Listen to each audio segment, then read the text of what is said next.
Mr. President, Excellencies, ladies and gentlemen, I will speak directly to three areas today: the principles, the facts, and the way out. First, the principles. The UN Charter provides the foundation for the maintenance of international peace and security.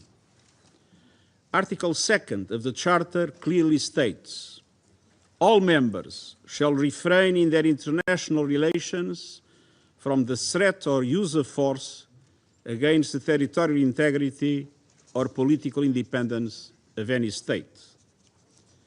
International law and international humanitarian law must always be respected. That is why, since this morning, I have condemned the massive military strikes by the United States and Israel against Iran.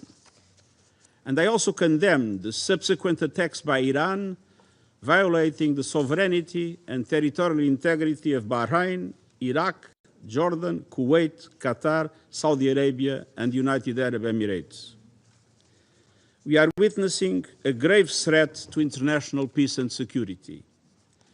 Military action carries the risk of igniting a chain of events that no one can control in the most volatile region of the world.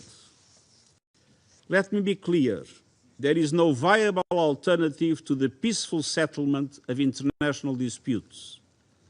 Lasting peace can only be achieved through peaceful means, including genuine dialogue and negotiations.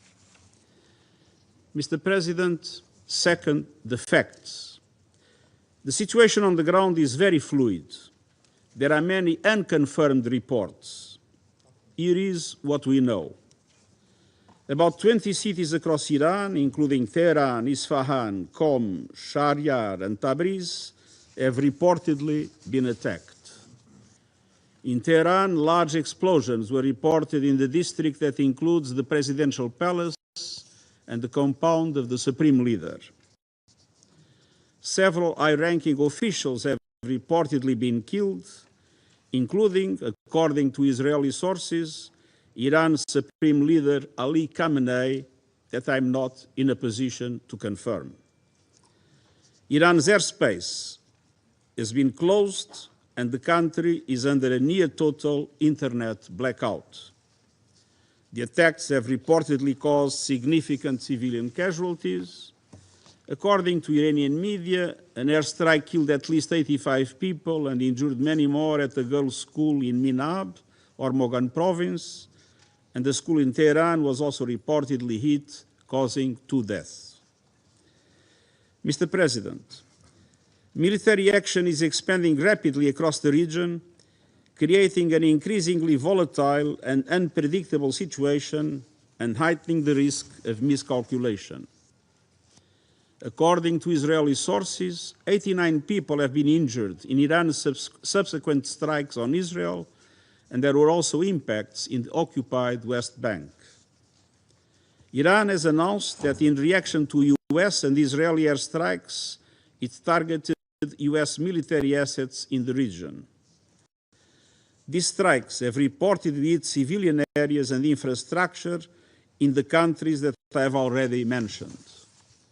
Indirect impact of falling debris was also reported in Lebanon and Syria.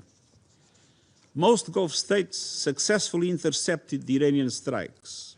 However, the UAE reported that 1 civilian was killed by debris from an intercepted missile. In Iraq, there are reports of drone and missile attacks from both sides. There are also reports that Iran is closing the Strait of Hormuz for international shipping. Mr. President, the US and Israel attacks occurred following the 3rd round of indirect talks between the US and Iran mediated by Oman. Preparations had been made for technical talks in Vienna next week, followed by a new round of political talks. I deeply regret that this opportunity of diplomacy has been squandered. Mr. President, third, the region and the world need a way out now. I call for de-escalation and an immediate cessation of hostilities. The alternative is a potential wider conflict with grave consequences for civilians and regional stability. I strongly urge all parties to return immediately to the negotiating table, notably on the Iran nuclear program.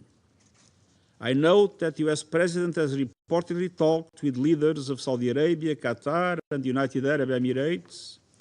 Iran's foreign minister has reportedly spoken to his counterparts in GCC countries and Iraq, and everything must be done to prevent a further escalation. To this end, I call on all member states to strictly uphold their obligations under international law, including the UN Charter, to respect and protect civilians in accordance with international humanitarian law, and to ensure nuclear safety.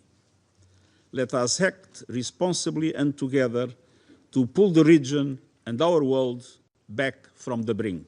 Thank you. I thank the Secretary-General for his briefing. I now give the